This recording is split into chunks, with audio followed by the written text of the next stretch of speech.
Porque la noticia gira día con día. Hacemos el balance de la semana en Milet 360. Toda la información de México y el mundo en voz de Rodrigo Jiménez Solomón. Acompáñanos a darle el giro a la noticia en Milet 360. Aquí iniciamos. ¿Qué tal? Muy buenas tardes, soy Rodrigo Jiménez Solomón. Bienvenidos a este programa Milet 360, donde analizamos el giro de la información cada domingo. Le presentamos el resumen noticioso de las notas que a nuestro criterio fueron las más relevantes de la semana y las comentamos de la mano de nuestros analistas, los analistas de Super Estéreo Milet.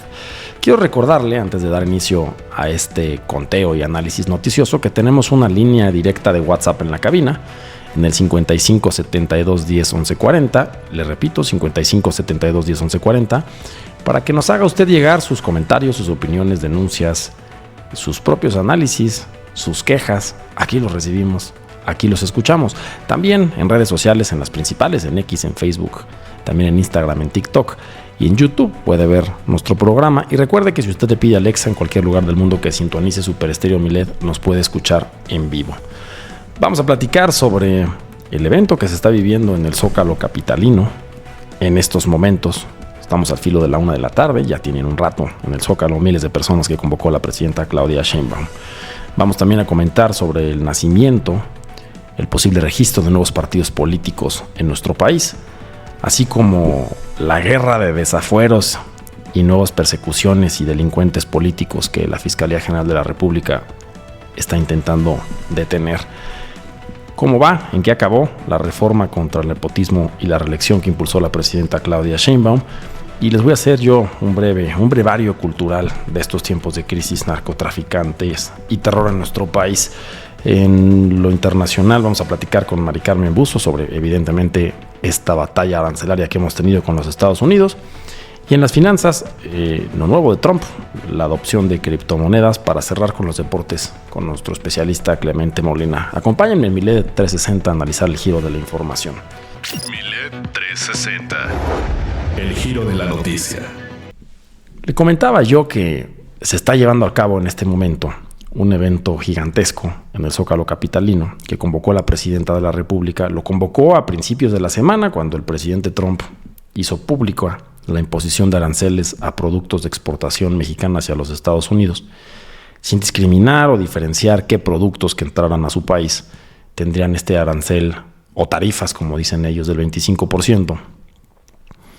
Y al avance de la semana, bueno, pues ya sabemos todos que esto ya fue cambiando, pero la presidenta de la República en ese momento convocó un evento en el Zócalo, hoy domingo 9 de marzo, para hacer una manifestación pública, política, de nuestra soberanía, de la defensa de nuestra economía. Y hoy tiene un tinte distinto, tiene un tinte de celebración. Y para eso tenemos ya a Jaime Talancón, nuestro analista, el tiburón de lo político, que siempre nos comparte su punto de vista. Jaime, ¿cómo estás? Qué gusto saludarte, Rodrigo, y un saludo a tu auditorio. Y en efecto, como dices, pues el día de hoy ya debe llevar como una hora el evento al que convocó la presidenta Sheinbaum, que originalmente había convocado para anunciar las medidas arancelarias y no arancelarias que se tomarían pues, para hacer frente a las medidas que por su parte estaba, a los aranceles que nos iba a imponer el gobierno de los Estados Unidos. A mí creo que lo que hay que destacar es que este evento, que ya no es un llamado a la unidad nacional, en la que por primera vez en estos gobiernos se convoca a todos los gobernadores de todos los partidos, sin distinción de partidos, a sumarse a lo que tendría que ser un frente contra Estados Unidos, pues de pronto pasa a ser un festival. ¿Por qué? Porque como todo el mundo ya sabe, el día de ayer el presidente Trump nuevamente nos dio un mes más de concesión para no imponer aranceles, y no obstante la presidenta de este llamado de unidad dijo pues que la fiesta siga y esto va a ser un festival musical para celebrar. Oye, Jaime, me recuerda así como aquellas anécdotas de que llega un hombre y le dice a sus amigos, me voy a casar, te invito a mi boda, es en un mes. Y una semana antes le dicen, oigan, ya no me voy a casar. pues ya no se va a dar, pero no se cancela la fiesta. Los invito a mi super jarra. Vamos a celebrar la vida, ¿no? Sí, yo un poco también me hace pensar cuando los mexicanos van a celebrar al Ángel. Vamos a celebrar al Ángel cuando no ganamos, pero que ganamos ya merita, ¿no? Sí, entonces, claro. la primera incongruencia que hay que hacer notar es que antes de este llamado a la unidad, un gobierno que llama a la unidad cuando en los espacios legislativos, que tendrían que ser espacios de diálogo, de conciliación, de acuerdos, entre todas las fuerzas partidistas que representan a los mexicanos en el Congreso, ahí no hay unidad. Ahí hay imposición de una mayoría legislativa y todas las leyes se aprueban por imposición, por la fuerza de la imposición de la mayoría. Totalmente de acuerdo. Sin embargo, cuando nos viene otro país y nos empieza a agandallar, entonces sí llamamos a la unidad de todas las fuerzas partidistas. Aquí hay que reconocer que hubo muy buena respuesta de gobernadoras y gobernadores de otros partidos que dijeron, nosotros nos sumamos a esta convocatoria de la presidenta. Ahora, el segundo tema es, ya se retiraron los aranceles y el tema es, esta misma semana nuevamente el presidente Trump, en el discurso más importante que un presidente de los Estados Unidos da, que es ante el Congreso, en el Capitolio, sí, vuelve a repetir que México tiene un narcogobierno, o no tiene un gobierno que protege narcotraficantes, que tiene vínculos con el narcotráfico. ¿Y qué sucede? Que se arma un festival el día de hoy, en el cual que deja una posición en donde van a estar los gobernadores del Tamaulipas, señalado por vínculos con el crimen, el gobernador, no se diga, de Sinaloa, Rocha Moya, muy señalado por vínculos con el crimen, el gobernador de San Luis Potosí, Gallardo, también muy señalado. Y si bien no ha habido acusaciones formales, precisamente por esta dinámica que nos acusa Estados Unidos de proteger, pero entonces aquí es donde tendría que haber un poquito la presidenta, que de verdad ha tenido mucho temple, mucha inteligencia para manejar esta situación con el presidente Trump, es donde tendría que recargarse más a un perfil más de científica, una persona que analiza con temple para tomar mejores decisiones, y quitarse un poco este perfil populista que distinguía al presidente López Obrador, de ir a festejar el domingo, el día de hoy, con un festival musical, y algo que no hay que celebrar, porque no es que ya nos hayan retirado los aranceles, claro, los pusimos un mes. Claro. Aparte, esto por un lado. Entonces, me parece que lejos de estar celebrando hoy en el Zócalo, la presidenta tendría que estar concentrada con su gabinete diseñando las estrategias. Dentro de un mes que vamos a estar en la misma, porque ya nos dimos cuenta que así nos va a traer Trump. Es un extorsionador. Y entonces tendría que estarse definiendo el gabinete de seguridad con la presidenta Sheinbaum qué vamos a hacer con todos estos personajes que están señalados y vinculados con el crimen, y que hoy los invitamos a nuestro festival musical a celebrar. ¿Y qué vamos a hacer? Y fíjate, esto es muy importante, Rodrigo. ¿Qué vamos a hacer? Que estamos pidiéndole a Trump que no nos ponga aranceles. ¿Y qué vamos a hacer? La presidenta tendría que empezar a hablar de otro elefante blanco en la sala, que es el cobro de piso y las extorsiones, que son aranceles criminales en México, de los que nadie habla, pero que todos los días exprimen a las y los mexicanos. Esos son aranceles ilegales y criminales que tenemos todos los días en México, y que eso se tendría que estar poniendo sobre la mesa en los siguientes días, sobre cómo vamos a dar cuenta hacia las exigencias que nos está pidiendo Estados Unidos, en vez de estar viendo como festivales musicales por un mes que nos dieron de concesión. A ver, Jaime, escucho tu opinión, siempre interesante, y para poner las cosas en perspectiva, es cierto, las condiciones de la convocatoria pública en el Zócalo cambiaron, pues se suspendieron los aranceles, no se cancelaron, se suspendieron, y claramente es una estrategia efectiva, por cierto, de negociación del presidente Trump, ¿no? O sea, él dice, van aranceles,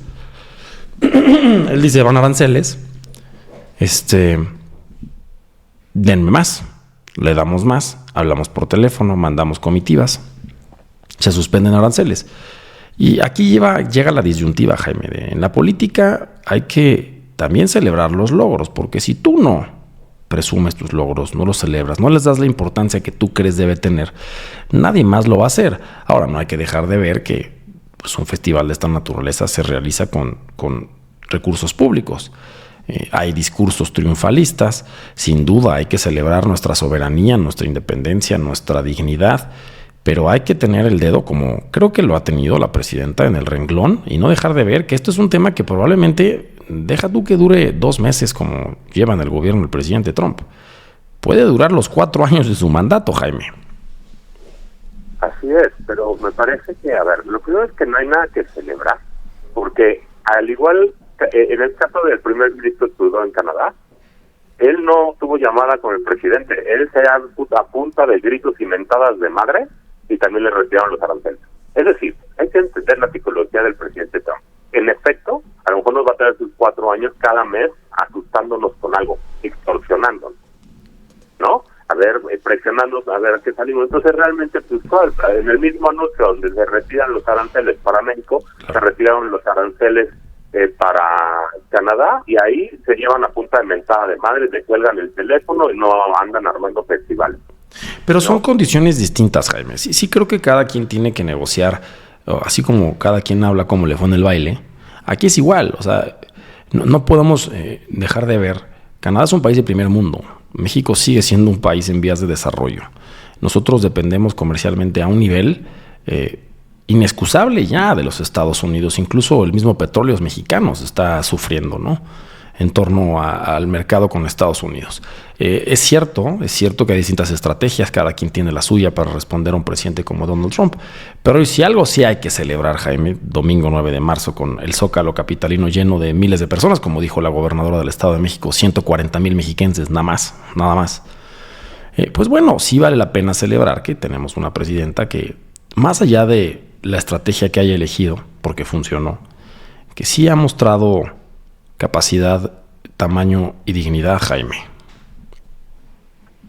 Me parece, a ver, yo dije al principio de la intervención, yo creo que no se le puede cuestionar ni disminuir bajo ninguna circunstancia el temple y sensibilidad que ha manejado la presidenta a esto. Claro. No hay que concentrarnos en esto. A veces me parece que el político mexicano está más preocupado por mantener esa popularidad que por ponerse a trabajar, y dicen que la mejor manera de hacer política es poniéndose a trabajar.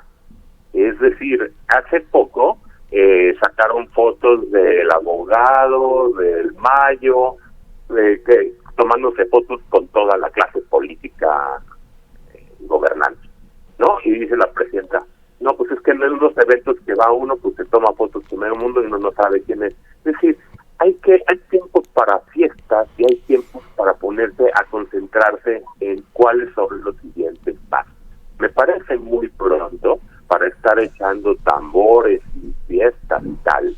Y tendríamos nuevamente decir, no nos resonamos, o sea, otra vez una fiesta le toca a todo mundo, hagan de cuenta que no hay extorsiones, ya no hay corrupción, claro, ya no hay gobernadores y alcaldes vinculados con el narco, vamos a echar el tamborazo, cuando cada minuto en un mes es cuenta.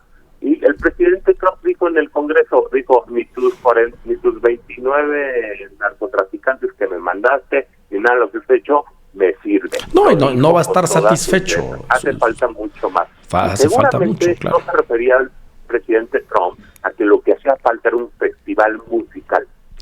No, bueno, pero a ver, para concluir, porque tenemos que ir a corte, Jaime, es cierto, hace falta mucho en nuestro país, mucho en materia de seguridad, mucho combate de fentanilo, a pesar de los grandes resultados que ha tenido la presidenta en estos pocos meses, pero en las batallas, aunque no nos guste decir que es una guerra arancelaria o comercial, en las batallas, para mantener el ánimo de los ejércitos, de la población, es importante celebrar los triunfos. Jaime, te agradezco tu participación. Bueno, habrá que preguntarle a la gente en las comunidades marginadas por el crimen si hay que festejar estos triunfos. Ahí está, Jaime Talancón. Hay un buen domingo, Rodrigo. Gracias a todos. Gracias, Jaime. Claramente el tiburón de lo político. Estás escuchando Milet 360, el giro de la noticia. Estamos de regreso en Milet 360 analizando el giro de la información. Soy Rodrigo Jiménez Solomón y vaya que la política nacional e internacional se ha movido en este 2025. Apenas estamos iniciando marzo y ya tuvimos aranceles y nos los quitaron y nos los volvieron a poner y nos los volvieron a quitar y convocaron al Zócalo y se reformó la Constitución por vez, pues casi 70 veces se ha reformado casi la Constitución en este apenas corto mandato de la presidenta Sheinbaum, y la oposición en nuestro país sigue dejando mucho que deber. Si bien ha respondido a un llamado de unidad en torno a la presidenta para enfrentar esta crisis arancelaria que estamos viviendo y ha intentado expresar su punto de vista, no ha sido suficiente. Y no porque le haga falta el micrófono, porque sí existe la oposición en México. Lo que pasa es que su mensaje no permea lo suficiente, y no porque no tengan acceso a los medios de comunicación, no porque no puedan difundir por redes sociales, es porque simplemente no conecta su mensaje en un país donde la amplísima mayoría votó por Morena y parece que lo seguirá haciendo. Y eso ha dado pie.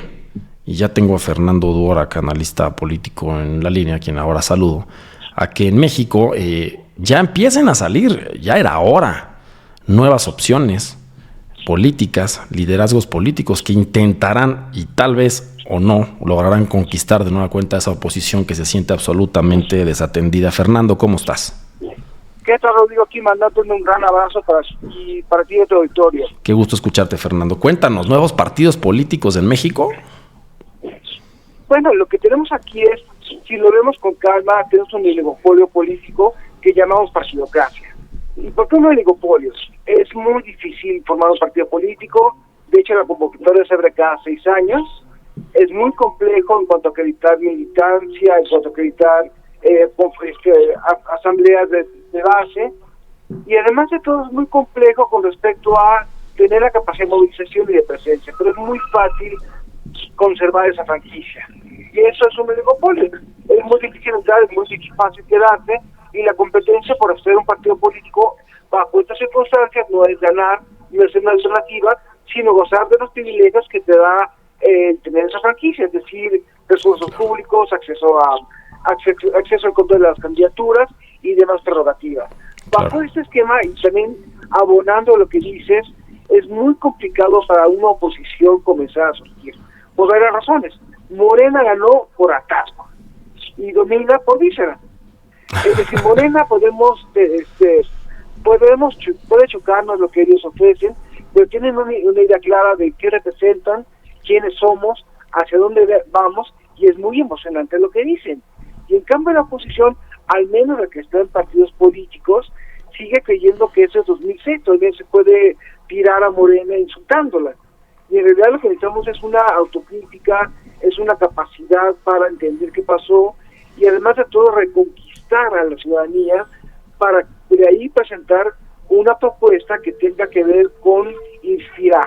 Claro. Y eso no lo ha hecho la oposición en los últimos 6 años. Ahora, entonces la pregunta, entre los partidos políticos que están buscando registro, ¿hay una oposición que tenga claro esto? Y esa es una gran duda que tengo, y que nosotros lo platicamos. Sí, claro. A ver, Fernando, es como cuando vas con un purista del cine o te tomas una copa de vino con un enólogo. A veces parece que entre más crees saber de un tema, menos disfrutas de hacerlo. Y pongo un ejemplo, ¿no? Puedes decir, ay, ¿te gustó el vino? No, pues es que le falta tal, tal y tal. A ti, pues a mí me supo bien. La política es igual. O sea, la política no se trata de hacer discursos y mensajes solamente con el deber ser o con una gran proyección estadista. Es más fácil. Pegan, funcionan, permean o no funcionan. Y en este caso, el discurso de la oposición, empezando por la campaña que tuvieron para la presidencia de la República, no se han podido levantar desde entonces, no fue suficiente. Este nacimiento de nuevos partidos políticos, y voy a comentar un caso en especial, bueno, está el señor Verástegui diciendo que quiere fundar un partido de ultraderecha en México. Yo he visto en redes sociales, Fernando, cómo sus comentarios ultraconservadores pegan. En México sí existe un buen sector. Es más, incluso algunos que se consideran de izquierda, tendientes a ser ultraconservadores, a la ultraderecha. Entonces, ¿es posible, Fernando? ¿Tú ves que la oposición renazca y empiece de nueva cuenta a crecer con discursos y mensajes mucho más extremos?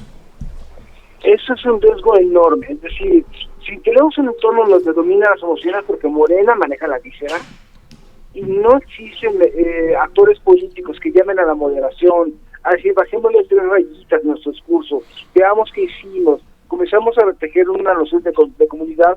Si eso no hay, o esas personas realmente no permean, el gran riesgo es que demos un golpe de péndulo. Yo no estoy viendo realmente que la derecha gane en 2030, pero ciertamente, si Morena se desgasta, si comienzan a haber vacíos en Morena, y que Claudia Sheinbaum no lo sabe llenar, naturalmente va a ser cada vez más visto no un cambio hacia una posición democrática, sino un golpe de péndulo, y justamente ahí va a estar una persona como Verástegui esperando ese voto.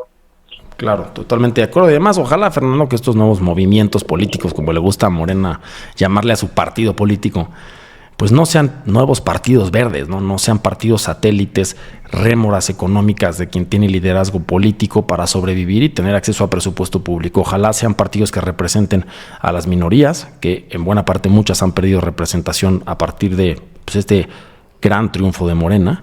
Y también que la oposición encuentre nuevas vías, lejos de viejos pactos políticos en sus propios partidos para expresar necesidades reales. Pues muchas gracias, Fernando, por tu comentario. Muchas gracias a ti y un gran abrazo. Y vamos a platicar ahora con Alejandro Envila, porque a la par de este nacimiento, ya de este registro formal ante el Instituto Nacional Electoral, que mira qué curioso, ¿no? Ese Instituto Nacional Electoral que hace apenas 12 meses había cientos de miles de personas defendiendo en las calles para que no se le hiciera una reforma que prácticamente lo desapareciera. Ese instituto está viviendo hoy de nueva cuenta. Instituto que, por cierto, organiza las elecciones de la mano de los ciudadanos y las ciudadanas, está viviendo el gran reto de la reforma judicial, que es pues ya en unos meses. Elecciones importantes como lo es en el estado de Veracruz, donde se van a elegir también alcaldes y diputados. Pero también está viviendo el registro de partidos políticos de nueva creación en nuestro país. Diciéndolo de otra manera, es en el Instituto Nacional Electoral donde se cuece la política en este país, donde los ciudadanos decidimos, porque aún hoy los ciudadanos decidimos en nuestro país. Qué importante cuidar al Instituto Nacional Electoral. Y a la par de que estamos viviendo ese proceso político, vivimos en esta semana mensajes un tanto confusos respecto a la detención del exgobernador de Michoacán, Silvano Aureoles, en la cual pues no era muy claro si lo habían detenido o no, si existía una orden de aprehensión o no. Algunos medios lo dieron por detenido, otros no. La misma presidenta Sheinbaum se desentendió del tema y dijo: no me compete a mí, es un tema de la Fiscalía y en todo caso del gobierno de Michoacán. El actual gobernador de Michoacán tomó cartas en el asunto, que por cierto hay que recordar que tiene un rancio pleito político con el exgobernador Aureoles, quien era del PRD y que fue un contrincante fuerte del obradorismo cuando la última campaña. Y a la par hemos visto que se han enfilado políticamente ya a pues no la persecución de personas, sino la persecución de posibles delitos de políticos, pero a la vez pues de políticos morenistas que, así como en el caso de Sinaloa, que es evidente que no han hecho un buen trabajo, pues ya tenemos noticias interesantes. Y ya tenemos a Alejandro Envila, periodista, quien colabora con nosotros en la línea. Alejandro, ¿cómo estás? Rodrigo, muy buenos días. Qué gusto escucharte, Alejandro. Cuéntanos, entonces, entre desafueros y perseguidos y detenidos, ¿qué semana, A ver, una semana atípica, pero creo que nos tenemos que ir acostumbrando a las semanas atípicas, Rodrigo. Claro. Mira, a mí me parece que de un muy mal cálculo político, en la víspera del 8 de marzo, pues del día en el que se conmemora el combate a la violencia de género, en Morena surge una instrucción para detener en la sección instructora de la Cámara de Diputados el proceso, la revisión, ni siquiera el proceso, la revisión del expediente para proceder al desafuero de Cuauhtémoc Blanco, el exgobernador de Morelos, el desastroso exgobernador de Morelos, sí. Y al mismo tiempo la misma sección instructora procede a estudiar el caso de otro impresentable, de Alejandro Moreno, el líder nacional del PRI. Son un par de impresentables, me queda perfectamente claro. Pero a ver, quien está pidiendo el desafuero de Cuauhtémoc Blanco es la Procuraduría de Justicia, la Fiscalía del Estado de Morelos, sí, del Estado que él gobernó, claro. y vamos, hay un sólido expediente. Hay muchas cosas que se le atribuyen a Cuauhtémoc Blanco, cosas que rayan en lo delictivo, pero hay un sólido expediente de un caso de violencia de género, de un intento de violación en contra de su media hermana. Bueno, ¿a quién se le ocurre, en víspera del 8 de marzo, proteger a uno y exhibir al otro? Sí, Creo de que acuerdo. Además, Morena tendría que claro. entender que si pretende ser ese partido hegemónico que tratan de construir, también tiene que ser empático con la sociedad. Claro, además, mira, Alejandro, a ver, yo sí me acuerdo de Andrés Manuel López Obrador como candidato a la presidencia de la República en múltiples ocasiones, que así como hizo famoso el ese avión y Obama lo tiene, también dijo, vamos a desaparecer el fuero. Y hay que recordar que Andrés Manuel López Obrador lo desaforaron con esa icónica frase en el Congreso, donde cierra un discurso histórico en este país y dice, los quiero desaforadamente. En el discurso obradorista, ergo, en el discurso del prócer de Morena, el fuero es algo no cercano al pueblo, porque, ojo, tener fuero implica que no te puedan juzgar. Claro. Perder el fuero no implica que te hagan culpable de un delito. Tanto Alejandro Moreno como el propio Cuauhtémoc Blanco y cualquier otro legislador de la República o de los estados que tenga fuero constitucional, que por cierto, ya no haber eliminado el fuero es el incumplimiento de una promesa histórica de campaña del presidente López Obrador, nada más. Exactamente. Nada más. Eso implica a ver, hay elementos que una Procuraduría de Justicia, sea de un estado federal, tiene para proceder a que se judicialice un caso y sea un juez, pues hasta ahora, Alejandro, independiente, hasta ahora, bueno, pues todo eso quiere decir, adelante, lo que estamos viendo es que mete el hombro la Cámara de Diputados por uno de los suyos y empuja a otro, al mismo Alejandro Moreno, a quien tú mencionas como impresentable. Bueno, desaforarlo no implica hacerlo culpable, implica, bueno, Ministerio Público, adelante, presenta tu caso frente a un juez y que es un juez quien defina la culpabilidad o inocencia de esta persona, que por cierto, en nuestro país también hasta hoy todos somos inocentes hasta que nos prueben lo contrario. Pero ojo, no perdamos de vista que esta gran contradicción de decidir no desaforar a alguien es totalmente contradictoria a su gran presidente desaforado, Alejandro. Por supuesto. Y mira, tú lo dices muy bien. A ver, perder el fuero solo implica tener que presentarte ante la justicia y defenderte ante un juez porque te está acusando de una conducta. De una conducta indebida, de una conducta delictiva. No implica ser culpable. ¿Cuál es el temor en el caso de Cuauhtémoc Blanco? De quien, a ver, hay elementos para hablar de muchas cosas, pero este es un caso específico, un caso de violencia de género, y yo estoy completamente de acuerdo contigo. A ver, es una contradicción, y aquí es donde este discurso de llegamos todas, y ahora es tiempo de mujeres, pierde mucho sentido, cuando te das cuenta de que, a ver, están defendiendo a un hombre que además está siendo señalado por la Fiscalía de un estado gobernado por ellos partido mismos. Claro, y tiene los medios para defenderse. Es otro de totalmente los temas de contradicción interna, de conflicto interno en Morena. Milet 360.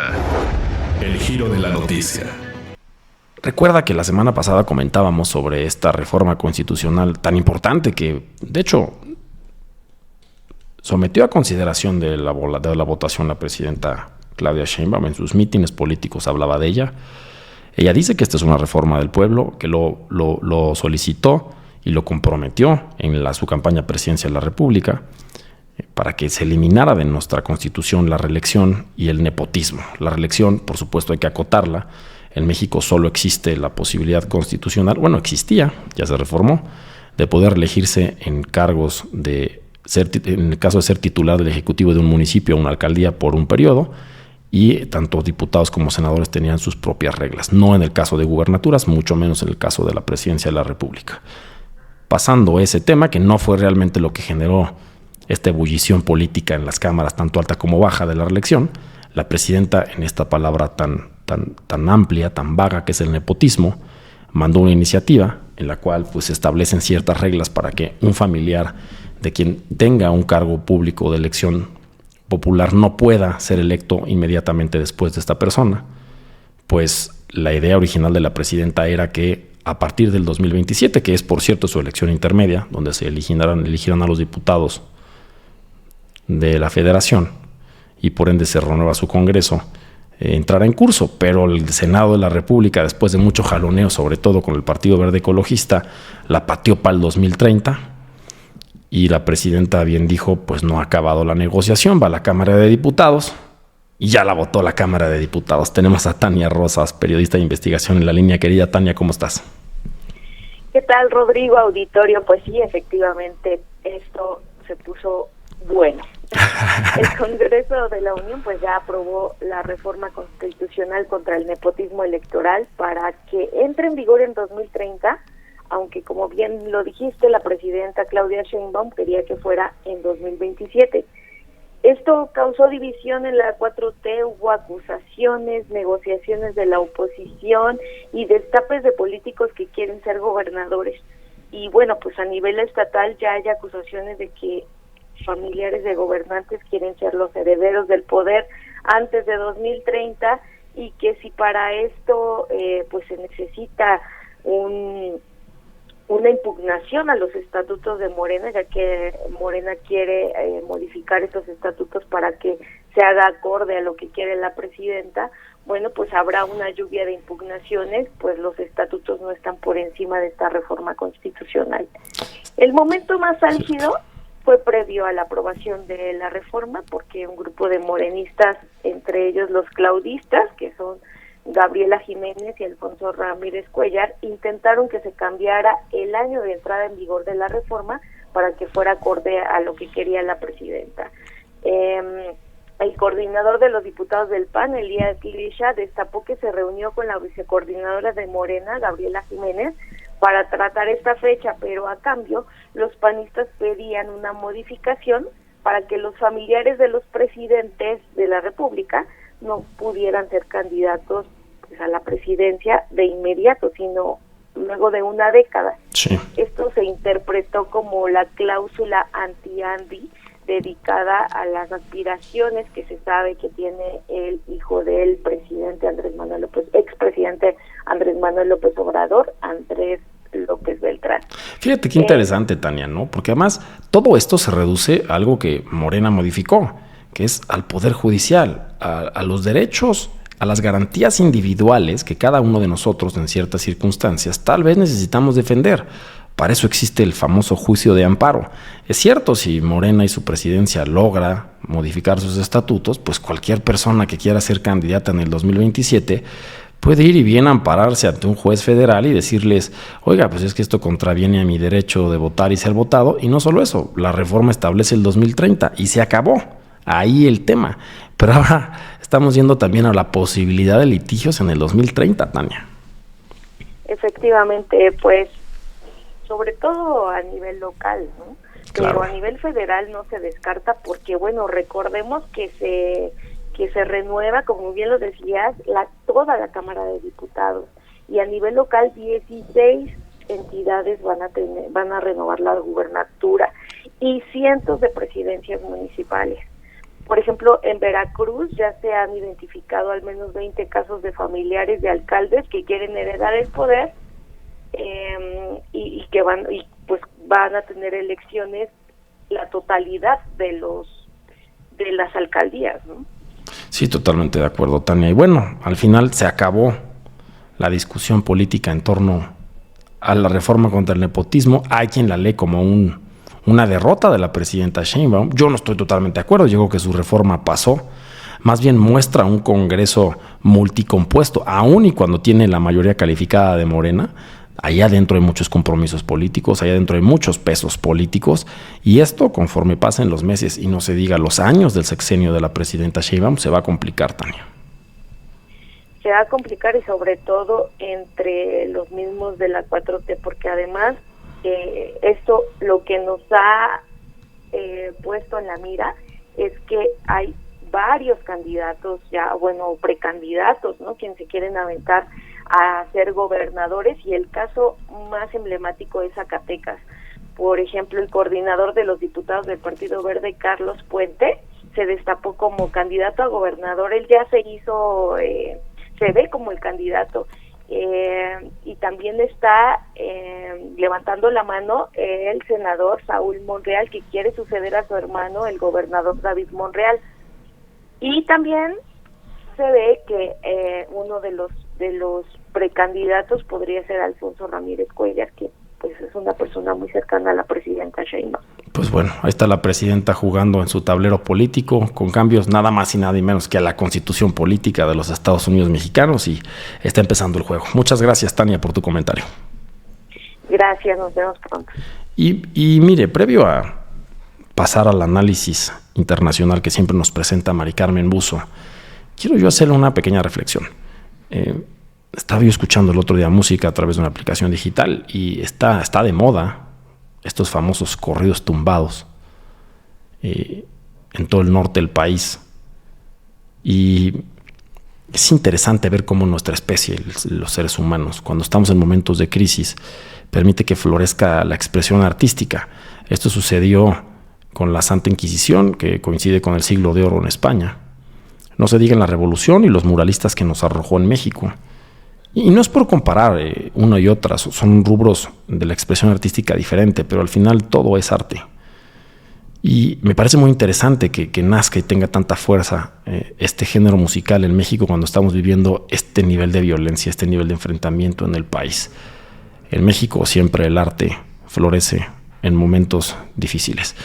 Y pasando ahora a lo internacional, bueno, vaya que siguen siendo las notas internacionales. Comentábamos al inicio del programa sobre este evento político que ha convocado la presidenta al Zócalo, que ahora ya se convirtió en una fiesta más con sus militantes y sus seguidores. Y el presidente Trump y la presidenta Sheinbaum pues tienen este intercambio mediático interno cada uno en sus países y después ya institucional en reuniones y después en llamadas telefónicas. Y bueno, apenas van 2 meses del gobierno de Trump y ya ha volteado la tortilla varias veces. Y ya tenemos a Mari Carmen Buzo en la línea para comentar estas notas internacionales. Mari Carmen, ¿cómo estás? Hola Rodrigo, ¿qué tal? Saludos a ti y a tu auditorio. Cuéntanos, Mari Carmen.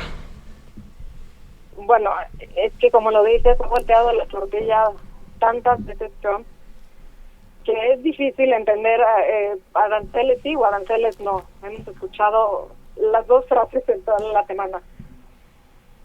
Me parece interesante digamos la fuerza que la presidenta está tomando. Creo que en todos lados están hablando bien de ella, empezando por Trump, ¿no? Dice que es una mujer, bueno, no he usado la palabra brillante, pero creo que así es como lo han traducido al final los medios, ¿no? Sí, mucho respeto. Completamente. No la han humillado, como vimos que salió Zelensky completamente humillado de la Casa Blanca, pero también me parece interesante, sin quitarle el mérito a la presidenta, lo que ha logrado negociar, o por lo menos aplacar los aranceles, es que Canadá ha sido muy frontal con Estados Unidos. Sí. Trudeau, por escrito, pero también con cámaras y micrófono enfrente, ha dicho, bueno, que Trump está orate, en pocas palabras. Si te fijas, la última solución que tuvimos en el cierre de la semana, que fue que los aranceles se irían hasta el 2 de abril, lo hizo tanto para México como para Canadá. Sí, fue trilateral al final. Entonces ahí es donde ya no entiendo, es la brillantez de nuestra presidenta que está negociando con nosotros y de en un mes nos va a llevar 4 años ahí medio librando las ideas extremas de Trump. Uh-huh. Porque entonces ¿cómo nos explicamos que a Canadá también se los perdonaron? Sí, a ver, y te lo digo a colación de lo que tú deseas de la marcha, perdón. No, te escucho. De la marcha de las mujeres. Sí. En alguna mañanera le dicen a Claudia que por qué están protegiendo Palacio Nacional. Dice que así protege a las mujeres. Es irónico al ser ella una mujer. Y ahora continúa con un pretexto que ya no era necesaria la marcha del domingo. ¿Para qué? ¿Que usted dé con la misma fuerza la del sábado? Para que puedan bloquear el Zócalo con el concierto que va a haber. Entonces, es curioso cómo al final el tema internacional y de aranceles acaba, bueno, sí, qué bueno y felicidades por nuestra presidenta lo que ha logrado negociar, pero en lo que se está traduciendo para mí es que las mujeres no vamos a poder tener nuestra marcha y que Canadá, pues al final salió beneficiado también. Entonces tal vez, no sé si sea ella quien lo está negociando o si se me ocurre tal vez Elon Musk se veía directamente afectado en la industria automotriz, como, bueno, tantos analistas estuvieron mencionándolo en la semana. Sí, puede ser. A ver, al final no tenemos la película completa porque no ha terminado. Apenas lleva 2 meses de administración el presidente Trump y esto puede durar sus 4 años de mandato, ¿no? O sea, al final este estire y afloje para obtener más, claramente es una estrategia de negociación que tiene él en la posición que ejerce como el hombre presidente del país más importante del mundo y va a intentar obtener lo máximo. Nunca va a decir que es suficiente. Pero ahora bien, dices algo interesante, ¿no? Canadá tuvo una estrategia frontal. Vimos en redes sociales y en medios de comunicación cómo incluso supermercados canadienses sacaban producto de Estados Unidos de sus mercados en una especie de manifestación y protección a su mercado local. Pero lo que pasa es que vamos juntos con pegados. O sea, somos un tratado tripartito, somos 3 países los que formamos parte del TEMEC. Y también lo que es real es, yo no sé si sea tu criterio, Mari Carmen, pero el discurso político de Trump, si bien ha criticado a Canadá y ha hablado incluso de fentanilo con Canadá, se ha centrado y su fuerza radica, por lo menos en el entendimiento político norteamericano, mucho más fuerte en México, ¿no? O sea, el enemigo público del discurso Trump siempre ha sido México. Canadá porque medio va junto con pegado en el TEMEC. Pero ¿no crees que el que tiene punch, el que funciona para el presidente Trump, donde está su atención, su riesgo y su beneficio político, es con México? Definitivamente, desde su primera campaña incluso. Haberla enfocado a la migración y a los malos hombres era México. Creo que mercadológicamente Canadá no vende como México. Claro.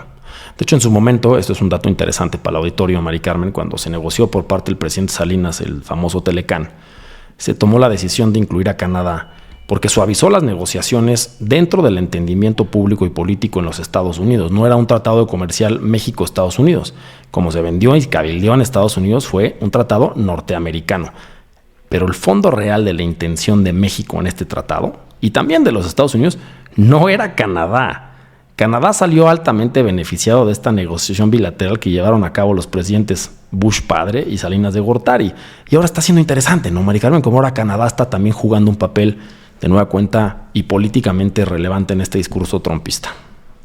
Y así es, una vez más, 30 años después, el beneficiado en perdonar los aranceles por un mes es Canadá. Milet 360. El giro de la noticia. Y como cada domingo tenemos el análisis de Alejandro Lastra, nuestro analista financiero, que nos presenta una perspectiva moderna, acorde al siglo XXI de las finanzas, asociada también a la banca digital, a las fintech, a las criptomonedas. Y vaya que las criptomonedas han dado mucho de qué hablar en este año. Estamos ya en marzo, apenas 9 de marzo, y desde Argentina, donde hubo un gran fraude con una criptomoneda que promovió su presidente y ahora está rindiendo cuentas por ello, hasta los Estados Unidos, donde Donald Trump, el presidente de los Estados Unidos, ha dicho desde hace ya meses, desde campaña, que él está a favor de la criptomoneda y ya ha logrado formalizar este tema. Alejandro, ¿nos escuchas? ¿Cómo estás?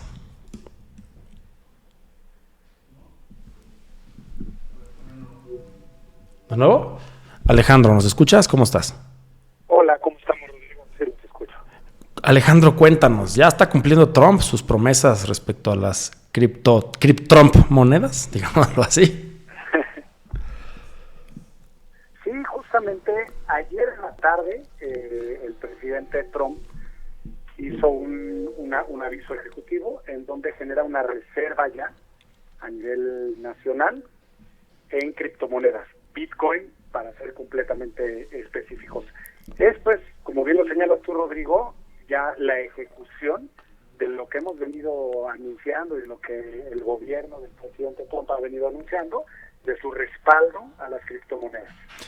Oye, Alejandro, pero a ver, no es un tema menor. El primer país del mundo que incorporó las criptomonedas, en específico Bitcoin también, hay que recordar al auditorio que existen múltiples modelos, marcas de criptomonedas, Bitcoin es una de ellas, fue el presidente de El Salvador, el presidente Bukele, quien fue más allá de decir tengamos reservas. Dijo aquí el Bitcoin va a ser moneda de cambio. Van a poder adquirir en el mercado bienes y servicios a través del despliegue de este tipo de moneda. Y el presidente Trump está haciendo algo que pues para los tenedores de monedas, Bitcoin, de criptomonedas, es fundamental, porque acaba de dar el respaldo del país, pues de la economía más importante del mundo, Alejandro. A ver, escogió generar un respaldo, o sea, una reserva, así como tienen en oro Estados Unidos, reservas importantes. Ahora en cripto, esto le acaba de dar una formalidad brutal, ¿no?, a esta criptomoneda, Alejandro. Sí, por supuesto. Y desde el nombramiento de David Sachs, que es el consejo de las criptomonedas, que es quien lleva toda esta parte desde el gobierno, hemos venido viendo cómo el presidente Trump, como digo, hace un respaldo. Pero esto ya es darle un espaldarazo justamente a validar la existencia.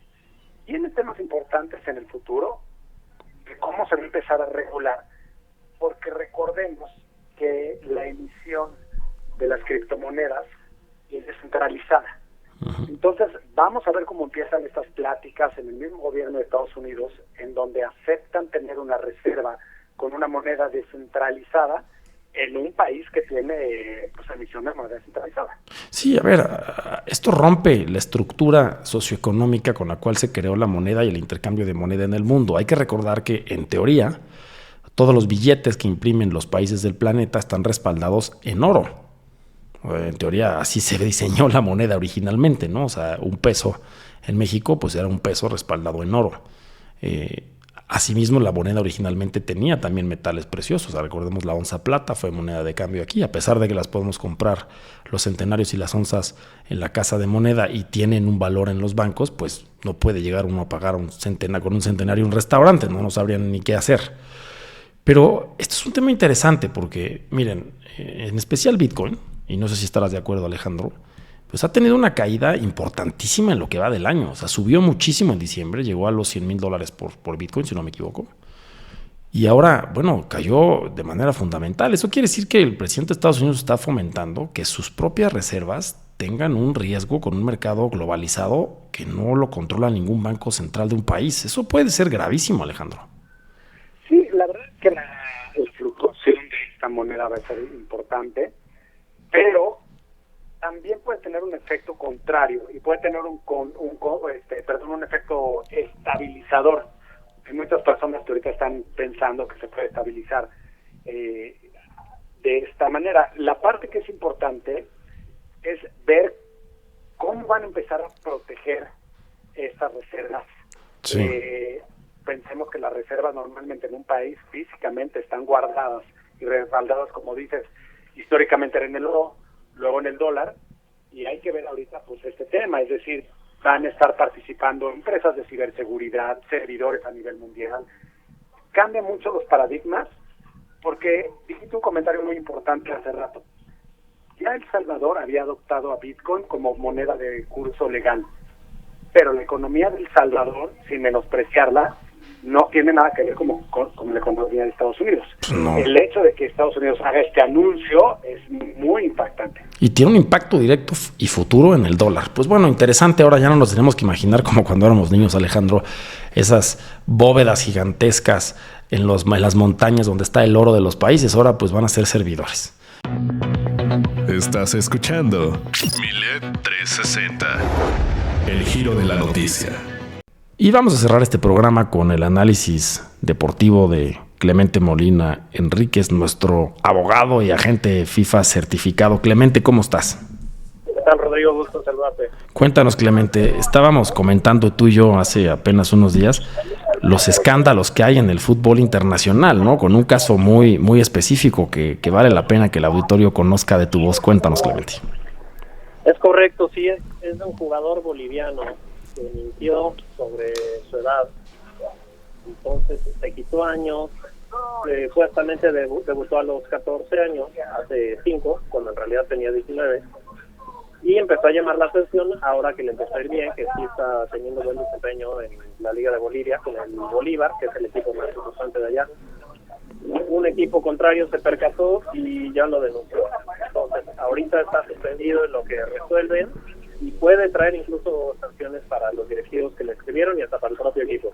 Sí, caray, a ver, es un tema interesantísimo porque resulta, y de hecho ya tuvo una declaración este personaje ante su ministerio público, su fiscalía, donde establece que está utilizando el nombre de un hermano que falleció, de su hermano, falleció, que era menor que él, y todo empezó porque tuvo la oportunidad de jugar un partido donde pues se necesitaba gente menor, y él se inscribió con la identificación de su hermano, y pues funcionó, y entonces lo metió en una cantera, y para no hacer el cuento largo, ahora es titular de la selección, bueno, era titular incluso de la selección boliviana, y ya está jugando en la primera división, y resulta pues que era mucho mayor, Clemente. Pero a ver, esto es jugar con mucha alevosía y con mucho dolo, porque pues no puedes jugar en la sub-14 teniendo 19.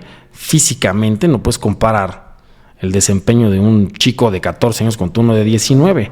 Pero pues cuando cuenta la historia de este futbolista, Clemente, parece medio de película, como pues todo empezó porque un vecino me invitó a un juego porque faltaba alguien y de repente pues ya estoy en la primera división. Y sí tiene talento este futbolista, ya está en la primera división metiendo goles, Clemente. Sí, parece de película, pero por increíble que parezca, ha sucedido muchísimas veces, y no solo en casos individuales, sino de manera, llamémosle, institucional. De hecho, hasta México estuvo suspendido del Mundial de Italia, fue suspendido del Mundial de Italia 90. Sí, por los cachirules. Por los cachirules.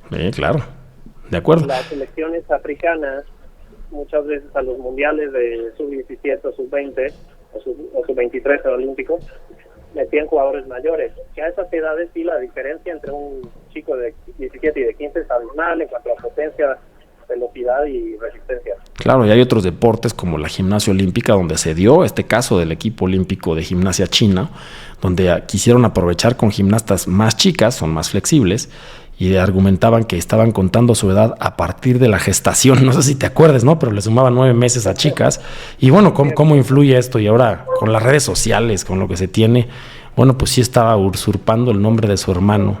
Bueno, al parecer era su hermano y falleció. Ya no saben si sí o si no, si existió el hermano o no. Pero bueno, ahora su máximo goleador resulta que era un cachirul, estimado Clemente. Es correcto, y acá seguramente para él sí vendrán sanciones. Para el equipo puede ser, pero es impugnable porque actuaron de buena fe. Sí, de buena fe. Bueno, al parecer. Pero bueno, que no nos escuchen los que seleccionan talento en México, que no se les ocurra, por favor, aunque no tengan barba, sean lampiños los chavos de 19 y digan, parecen de 14. No. Se van a dar cuenta al final. Pues muchas gracias, querido Clemente, por tu comentario como cada fin de semana. Gracias a ti, un gusto saludarte. Un abrazo y hemos terminado esta emisión. Muchas gracias por escucharnos. Yo soy Rodrigo Jiménez Solomon y hasta la próxima semana. Porque la noticia gira día con día, hicimos el balance de la semana en Milet 360. Y está usted al tanto de toda la información de México y el mundo. Sigamos girando la noticia en Milet 360. Le esperamos la próxima semana en Super Estéreo Milet.